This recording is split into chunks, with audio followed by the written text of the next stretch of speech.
Hi, this is the Chronicles of Moving Mountain, and today's topic I wanted to go over the healthcare proposal that I did. And basically, the healthcare proposal is to actually, I'm just going to read it to you. So, the healthcare proposal that I have is regarding a free market competition with an establishment of a health information network through government subsidies to maximize the cost effectiveness and effective collaboration of treatment as well as research. The free market healthcare promotes personal responsibility and affordable healthcare. The key is to gradually expand access while taking into consideration care, coverage, and cost. And the reason I say that is because with the Obamacare, what it is that they're trying to increase, move the people from uninsured to the insured area. However, they are forcing people into it by also making money off of them and also expanding the Medicaid. Now they're expanding the Medicaid, but Medicaid is like a third class insurance.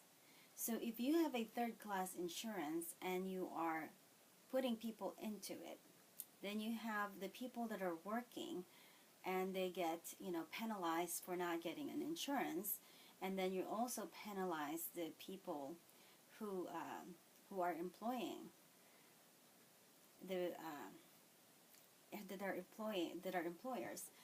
So basically, it's just a money making system. They're trying to get revenue, but at the same time, it's overtaxing.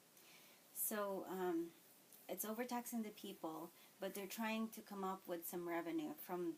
So they get some money from the Medicaid, and they say they subsidize that, and then they say, oh, the people that are, employers, they have to be forced, otherwise they're going to pay $2,000 per person that they hired.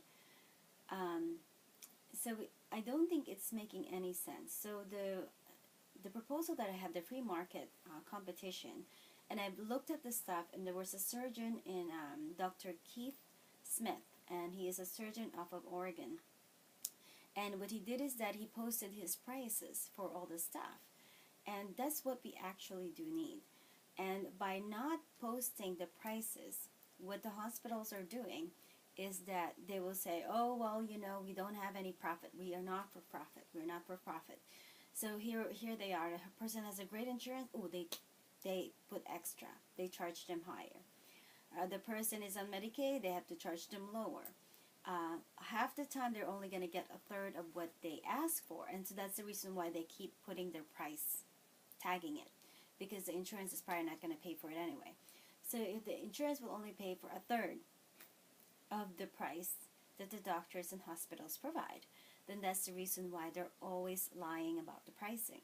So there's not a true price. Like if I buy a piece of candy, or I get a cell phone, when I get a cell phone, I know the price of it, and then I pay for exactly what they're asking for.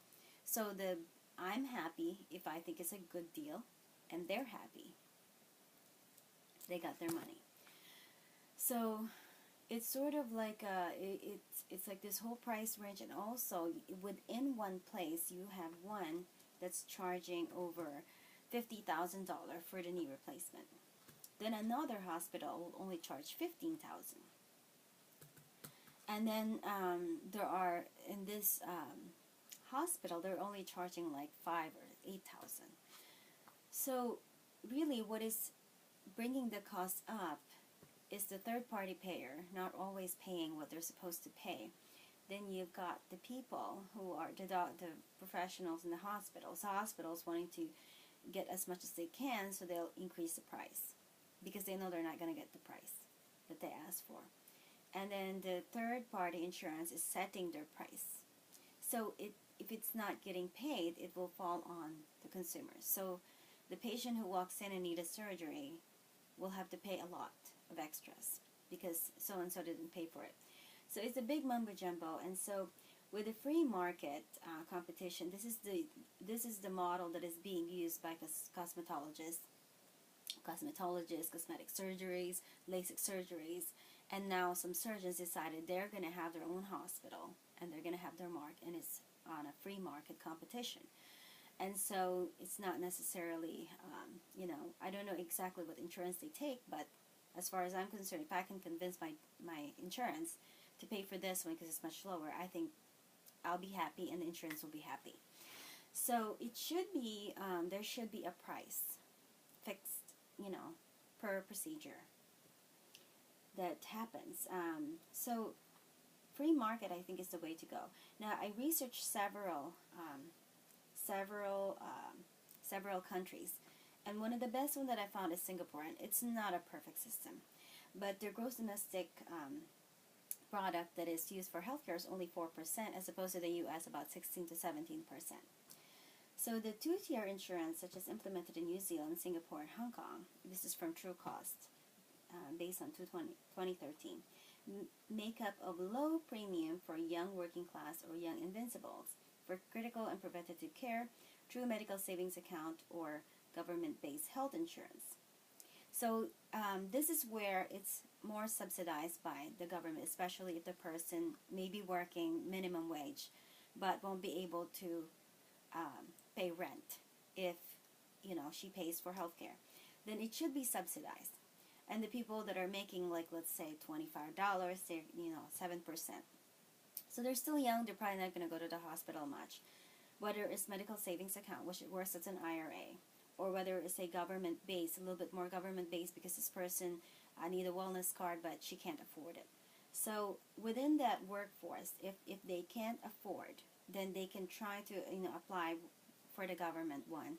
And let's say that the government, okay, well, you meet the criteria, then the government will give them that insurance. So the government, instead of probably paying $100, which would, some people would have to pay, or $50, she just pays $25 per month. But that covers her, and she's only 18. So that person won't be very, she won't likely need too much health care.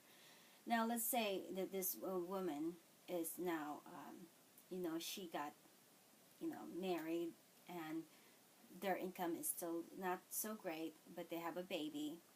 Well, maybe the government can help a little bit more if it was kind of like they're both making minimum wage. But, what I wanted to do is to have it so that the first year is a little bit more government-based. Or if they, let's say this is a kid who's come from a good family and has the money, and as he's working, his housing is taken care of, then he could have medical savings account, and it's just like a savings account for the health. So this kid, this doesn't look right.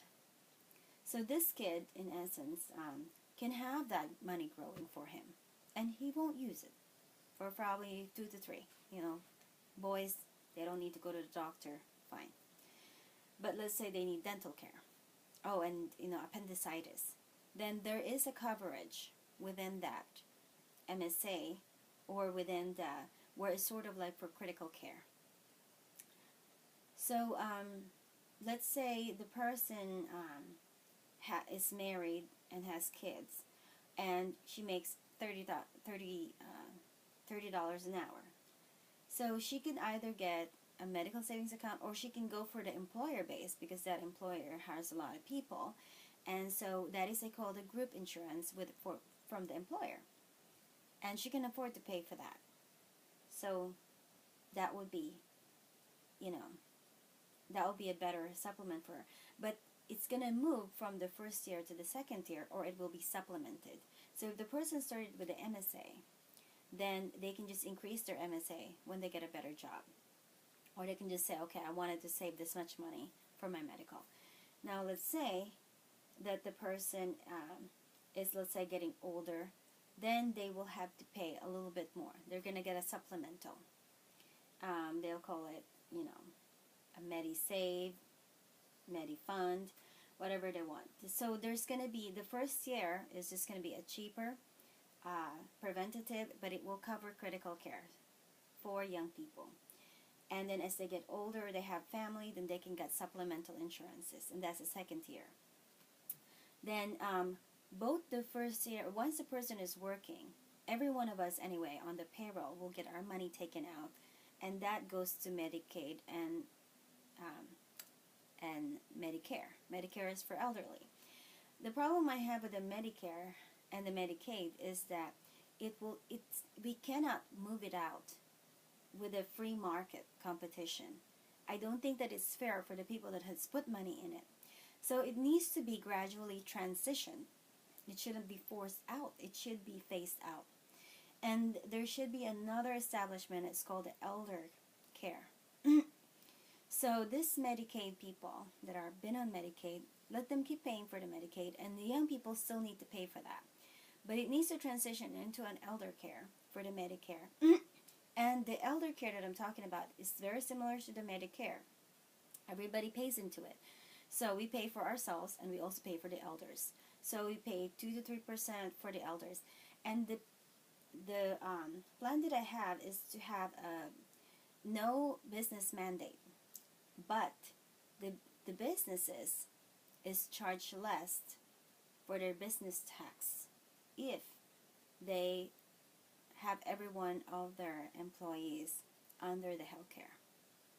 So you give them an incentive to increase insurance for each one of their members employed. So again, I would go for an individual mandate, but each state has to decide how they're going to do it without having to use Medicaid.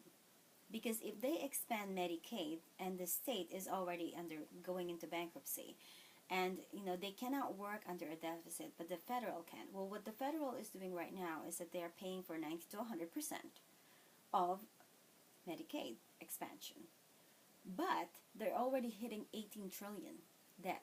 So obviously it's going to hit the ceiling, and they're going to have to get the money from everybody. So I might as well, I figured I would much rather, as a working person, be able to give some money for Medicaid, be able to give some money for Medicare, just in case I become destitute one day, then I get something from the government versus nothing. But that should not be the first line of care. That shouldn't be. So what we need to do is have it the first year, which is cheaper. It doesn't cover a whole lot. It doesn't cover for chronic problems, but it will at least cover preventative care. And but the money of the government, you see, once you have more people working, when you have a higher working class people, because you don't suppress the employers with a mandate, and then you promote the people that can get it, that needs to work into a work type program that can be either subsidized by the government, but anybody who is on welfare, there should be a bundle. You're going to get onto welfare, you're going to at the same time be looking for a job. And then there's, a progression of it. Okay, where can we place this person? So there should be more social work in that area for all the people that are under welfare. There should not be like a person on welfare just getting welfare money all the time. They should be progressing with an education. There should be some accountability. Because if they're going to ask money from the government, they should ask assistance to get a job as well. If they're really disabled, then there's nothing. That's what the Medicaid is for. But if the Medicaid is only used for indigent people, it should be no more than 8% of the population. 12%, but if we expand the Medicaid, that's going to be 17%, 25% of the people under Medicaid. It's an overload. So, and also the Medicaid is pulling money off of the Medicare, which isn't right for the people who has worked all their life.